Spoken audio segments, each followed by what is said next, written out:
Hi friends, मेरे YouTube channel bite post में आपका स्वागत है।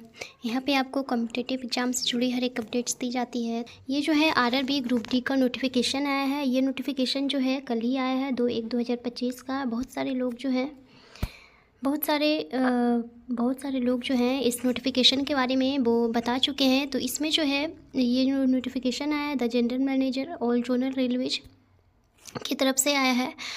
और इसमें लिखा हुआ है कि आईटीआई और 10th, यानी पहले बोला गया था कि कुछ पोस्ट जो था आईटीआई पे था और कुछ जो था 10th पे था, यानी बहुत ही कम जो था 10th पे था। लेकिन और इसका जो है फॉर्म फिल करने का स्टार्ट डेट जो है 23 जनवरी से स्टार्ट हो जाएगा फॉर्म फिल होना। और 32,000 जो है इसमें टोटल पोस्ट आया है, ऐसा जैसा कि आप लोग को पता ही होगा। और इसमें यहाँ पे बोला गया है minimum educational qualification for requirement from open market in level 1, यानी लेवल 1 का जो मिनिमम क्वालिफिकेशन है, यानी न्यूनतम शैक्षणिक योग्यता, जिसमें यहाँ पे बताया गया कि लेवल 1 का पे मैट्रिक ऑफ 7th CPC। और यहाँ पे बोला गया है कि please refer to board's letter number इतना dated 14/6/2019 regarding minimum educational qualification for requirement in level 1 of the pay matrix. यहाँ पे बोला गया एजुकेशन क्वालिफिकेशन आपका यहाँ पे 10th या फिर आपका 10th होना चाहिए, या फिर ITI या इक्विवेलेंट और नेशनल अप्रेंटिसशिप सर्टिफिकेट, यानी NAC ग्रांटेड बाई NCVT। यानी कि यहाँ पे बोला गया अगर आप 10th पास हो या फिर ITI हो या फिर अप्रेंटाइज हो, कोई भी चीज़ आपका होगा तो इस फॉर्म को फिल कर सकते हैं, यानी कि ग्रुप डी का फॉर्म फिल कर सकते हैं आप। और या फिर आप 10th पास हो या फिर ITI किए हुए हो या फिर आप नेशनल अप्रेंटिस सर्टिफिकेट हो आपका NAC, तो इस फॉर्म को क्या कर सकते हैं, फिल कर सकते हैं। यहाँ पे ये जो है कल ही आया था और 2/1/2025 को ही आया हुआ है, ये कल ही आया हुआ है। तो जो भी इस फॉर्म को फिल करना चाहते हैं कर सकते हैं। इसका जो स्टार्टिंग डेट है 23 जनवरी से ये फॉर्म फिल होना स्टार्ट होगा और फरवरी तक इसका लास्ट डेट है। तो देखते हैं इसमें कि और क्या क्या एजुकेशन क्वालिफिकेशन तो यहाँ पे सब क्लियर हो गया है कि 10th पास जो रहेंगे वो इस फॉर्म को फिल कर सकते हैं। और इसमें देखते हैं कि सिलेक्शन प्रोसेस क्या है और इसमें जो है एग्ज़ाम पैटर्न क्या क्या रहने वाला है। एज लिमिट, इसमें जो है एज क्या मांगा जा रहा है, तो जो जनरल से आते हैं 18 से 36 ईयर्स, यानी कि आयु में छूट सहित, यानी कि 18 उनका मिनिमम होना चाहिए, मैक्सिमम 36 ईयर्स होना चाहिए, जो कि जनरल कैटेगरी से हैं। आयु में जो है छूट जितना दिया गया है, यानी एज लिमिट जो एज रिलैक्सेशन मिलाकर यहाँ पे एज आपका बताया गया है कि मिनिमम जो होना चाहिए 18 और मैक्सिमम 36 ईयर्स। और OBC से जो आते हैं उनका मिनिमम 18 और मैक्सिमम 39 ईयर्स, और जो SC ST से आते हैं उनका मिनिमम 18 है और मैक्सिमम 41 ईयर्स है। और ये जो है 10th पास जो हैं वो भी फॉर्म फिल कर सकते हैं, जो ITI किए हुए हैं वो, और जनरल अप्रेंटिस जो हैं वो भी फॉर्म फिल कर सकते हैं। और यहाँ पे दिया गया है से एजुकेशन क्वालिफिकेशन आपका 10th पास या फिर ITI या फिर अप्रेंटाइज जो किए हुए हैं वो भी फिल कर सकते हैं। और सिलेक्शन प्रोसेस आप कैसे होगा, तो सबसे पहले एग्जाम बेस्ड टेस्ट होगा, CBT टेस्ट होगा, उसके बाद आपका फिजिकल एफिशिएंसी यानी PET होगा, उसके बाद डॉक्यूमेंट वेरिफिकेशन, उसके बाद आपका होगा मेडिकल टेस्ट। तो सबसे पहले इसमें CBT होगा और उसके बाद इसमें पे स्केल की बात करते हैं तो 5,200 से 20,200, यहाँ पे लिखा हुआ है 5,200, लेकिन और मतलब ज़्यादा दिया जाता है सारा कुछ जोड़कर।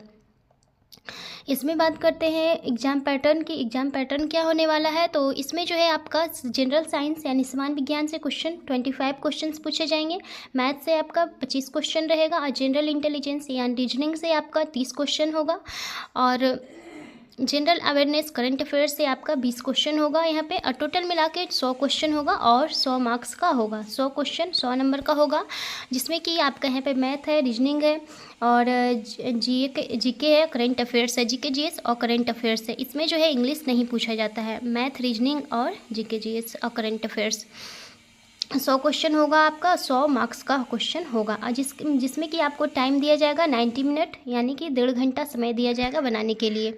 और यहाँ पे नेगेटिव मार्किंग भी है। इसमें नेगेटिव मार्किंग जो है आपका 1/3 का इसमें नेगेटिव मार्किंग है। तो इसमें सबसे बड़ी बात है कि इसमें जो क्वालिफिकेशन है, पहले बोला गया था ITI, लेकिन अब 10th और ITI दोनों कर दिया गया है। जो अप्रेंटाइज है वो भी फिल कर सकते हैं, जो 10th पास हैं, सिर्फ 10th पास है वो भी फॉर्म फिल कर सकते हैं।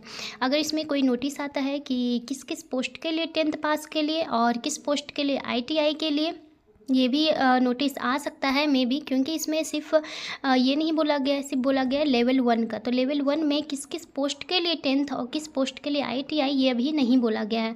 तो हो सकता है कि सारा पोस्ट के लिए 10th हो, या फिर ये भी हो सकता है कि कुछ पोस्ट के लिए 10th हो या फिर कुछ पोस्ट के लिए ITI हो, ये भी हो सकता है। अभी ये नोटिस में पूरा क्लियरली नहीं बताया गया है कि किस पोस्ट के लिए 10th है या फिर सभी पोस्ट के लिए 10th है ऐसा।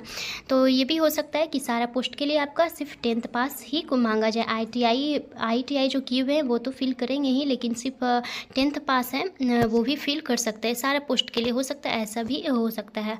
जो आपका सेकेंड में नोटिफिकेशन आएगा उसमें यहाँ पे है फिजिकल एफिशिएंसी, और इसमें टाइम जो है आपका 90 मिनट का होगा और नेगेटिव मार्किंग है 1/3 का। यहाँ फिजिकल एफिशिएंसी इन शारीरिक दक्षता जिसमें कि रनिंग होगा आपका, और जो मेल है तो उनको 100 मीटर्स का होगा और 4 मिनट 15 सेकेंड में उनको दौड़ना होगा 1000 मीटर्स यानी कि 1 किलोमीटर। और नीचे है तो नीचे जो है यहाँ पे दिया हुआ कि बिना वजन नीचे रखे 35 किलोग्राम वजन को 2 मिनट में 100 मीटर तक उठाना है और ले जाना है। ये मेल के लिए है। और फीमेल के लिए क्या कंडीशन है कि 1000 मीटर से इन 5 मिनट 40 सेकेंड्स में, यानी 5 मिनट 40 सेकेंड में उनको 1000 मीटर जो है दौड़ना है, रनिंग का है। और ये जो मेल हैं उनको 4 मिनट 15 सेकेंड। और यहाँ पे है बिना वजन नीचे रखे 2 मिनट में 20 किलोग्राम वजन को 100 मीटर तक उठाए और ले जाए, यानी कि 100 मीटर वजन को आपको उठाना है, 20 kg का होगा, और उसको 2 मिनट में आपको उठा के ले जाना है बिना नीचे रखे। ये है फीमेल का कंडीशन। इतना ही बताना था। यहाँ पे फिजिकल एफिशिएंसी है और इसमें क्वालिफ़िकेशन क्या होगा ये भी मैं बता चुकी हूँ, इसका सिलेक्शन प्रोसेस सारा कुछ। और सबसे ज़्यादा था इसमें एजुकेशन क्वालिफ़िकेशन जो कि 10th है या फिर ITI है। और हाँ, अगर ये भी आता है कि 10th पास के लिए किस किस पोस्ट के लिए 10th पास ITI, ये भी हो सकता है आपसे बोला जाए कि किस किस पोस्ट के लिए 10th पास जो वाले हैं वो फिल कर सकते हैं, जो ITI है वो फिल कर सकते हैं, या फिर सभी पोस्ट के लिए 10th पास हो जाएगा, ऐसा अगर बोला जाएगा तो ये तो बहुत अच्छी बात है। ये अभी उसमें नहीं बताया गया, सिर्फ बोला गया है कि लेवल 1 में जो भी हैं, लेवल 1 का जो भी फॉर्म आएगा उसमें 10th पास या फिर ITI कुछ भी रहेगा तो हो जाएगा, वो फॉर्म फिल कर सकते हैं। इतना ही बताना था फ्रेंड्स। अगर मेरा वीडियो अच्छा हो तो एक बार लाइक जरूर से कीजिएगा, चैनल पे नए हो तो प्लीज़ सब्सक्राइब भी कीजिएगा, अपने फ्रेंड्स को शेयर जरूर कीजिएगा और बेल आइकन भी दबाइएगा ताकि वीडियो का नोटिफिकेशन सबसे पहले आपको मिले। And bye, thank you.